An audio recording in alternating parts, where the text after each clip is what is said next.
Emily's apartment on the edge of town had always been her haven after grueling late shifts at the hospital. Tonight, however, something felt different. The stillness of her apartment seemed unnatural, as if an unseen presence was watching her every move. She tried to shake off the feeling, blaming it on her exhaustion, and began to settle in for the night. As the clock struck midnight, her phone rang, startling her in the quiet room.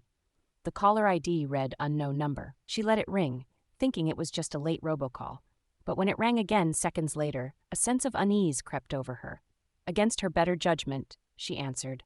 "Hello?" she asked tentatively, but there was no response. Only the sound of slow, heavy breathing filled the silence.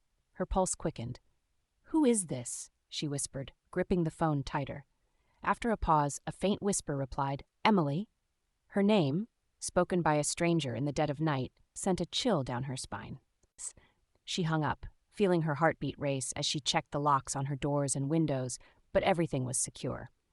Just as she tried to dismiss the encounter, her phone buzzed with a message. "I see you." Emily froze, staring at the message in horror. She glanced around, half expecting to see someone lurking in the shadows, but her apartment was empty. Then her phone rang again. She answered it with a shaking voice. "What do you want?" This time the voice chuckled, a low, menacing sound that seemed to revel in her fear. "I'm closer than you think," it said.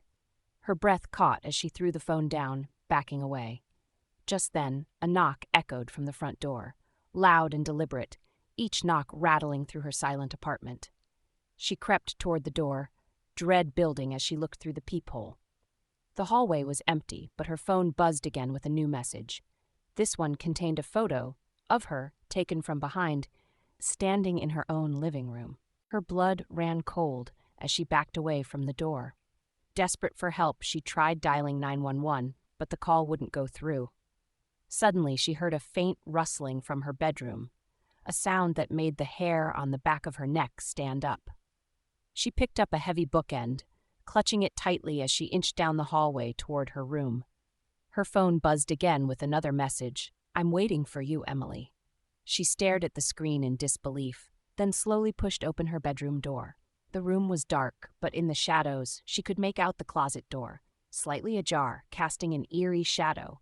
As she stepped closer, a scratching sound came from inside the closet. She gathered her courage, flung open the door, and found nothing. Her heartbeat began to slow as she tried to convince herself it was all in her head. But when she turned around, she froze. A figure now stood in her bedroom doorway, tall and cloaked in shadows,